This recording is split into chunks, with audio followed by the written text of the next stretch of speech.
Look, I get it that you're busy. If you're like me, there's a list of things to do today that's longer in your arm, and there's very little chance you're going to get it all done. That by itself creates a bit of drama because you're running at full speed, knowing that you're not going to get everything done, and that means whatever's not done is going onto the list for tomorrow. That can build up over a period of time.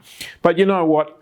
A lot of what you're doing is also not making a difference. And what I mean by that is, sure, it's true that you can walk down the street doing your banking, making a phone call, checking your Facebook thing, doing all that sort of stuff, and you can get more done in a day now than your mother could in a week without all that technology.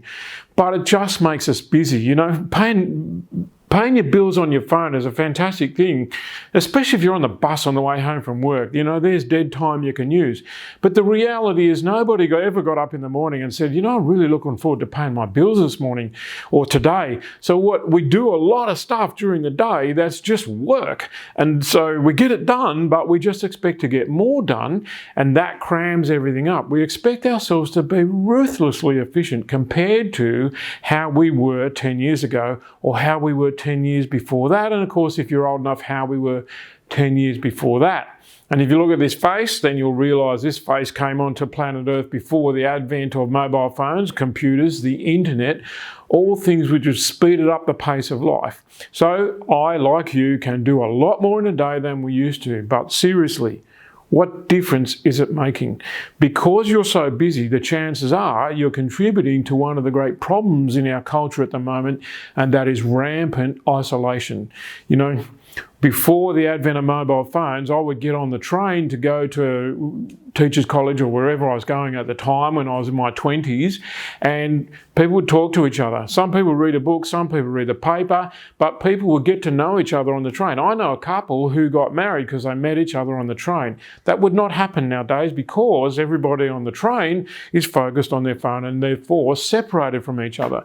And one of the biggest problems in our culture at the moment is a lack of cohesiveness when it comes to us getting together to solve the bigger problems in our world. And boy, oh boy, are there plenty of those problems showing up. You only have to talk about climate change, put together with, you know, corporate greed and governments being useless and corporations that are bigger than some countries, to see that we need concerted action to make the world a better place. And that concerted action can't happen without us uniting.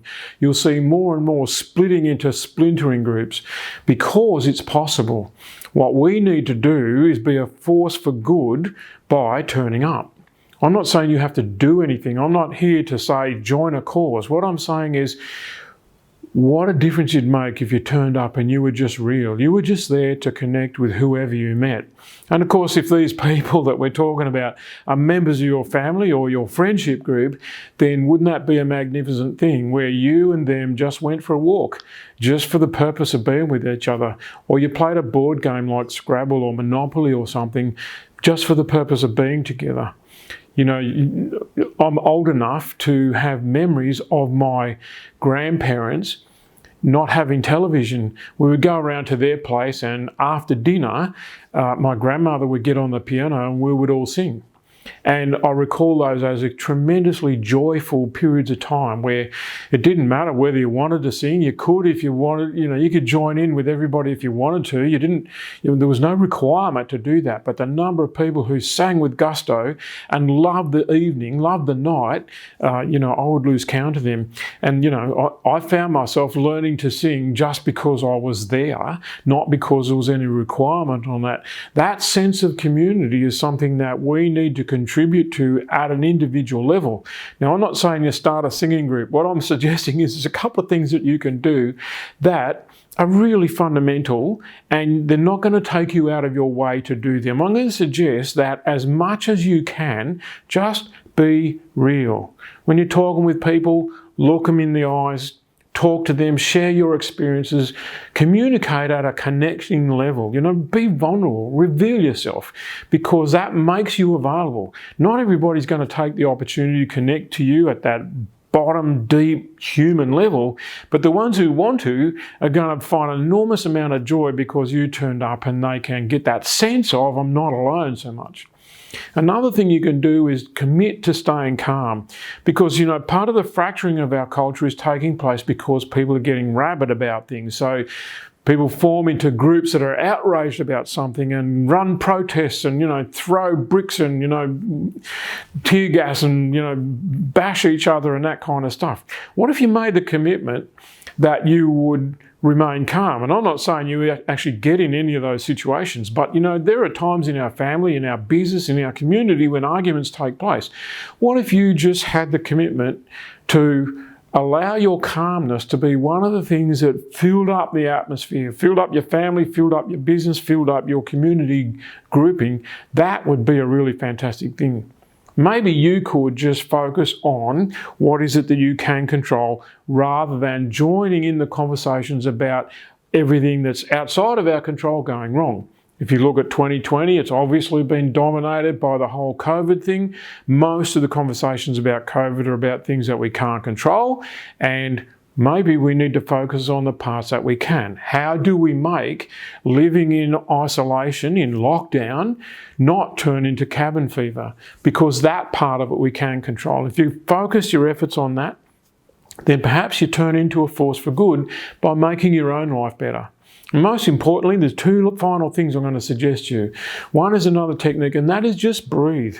You've got no idea the impact that you're going to have on yourself when you decide that you're just going to stop and you're just going to take a deep, calming breath and let it out and then continue on about your day.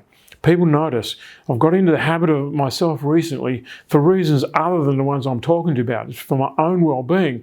But I've noticed as I do it that other people start to join in without knowing that that's what's going on. So it's a very calming kind of a thing to do. But let me finish with this. The most important thing we can do is give thanks for the fact that we live in paradise. The reality is we don't live in a place where there are people walking around with machine guns. 2/3 of the world's population are involved in the act of survival. Whilst you and I wonder whether we're going to buy this or buy that, they're just hoping they can find enough food to feed their family. So at any level, you'd have to think we live in paradise, but of course, we forget that we do. And maybe reminding yourself allows you to kind of gently remind others that we live in paradise, and perhaps the steam goes out of all of those things that people are angry about. Maybe they're not going to get unangry, but maybe the steam could go out of it when we realise we've actually got it really good.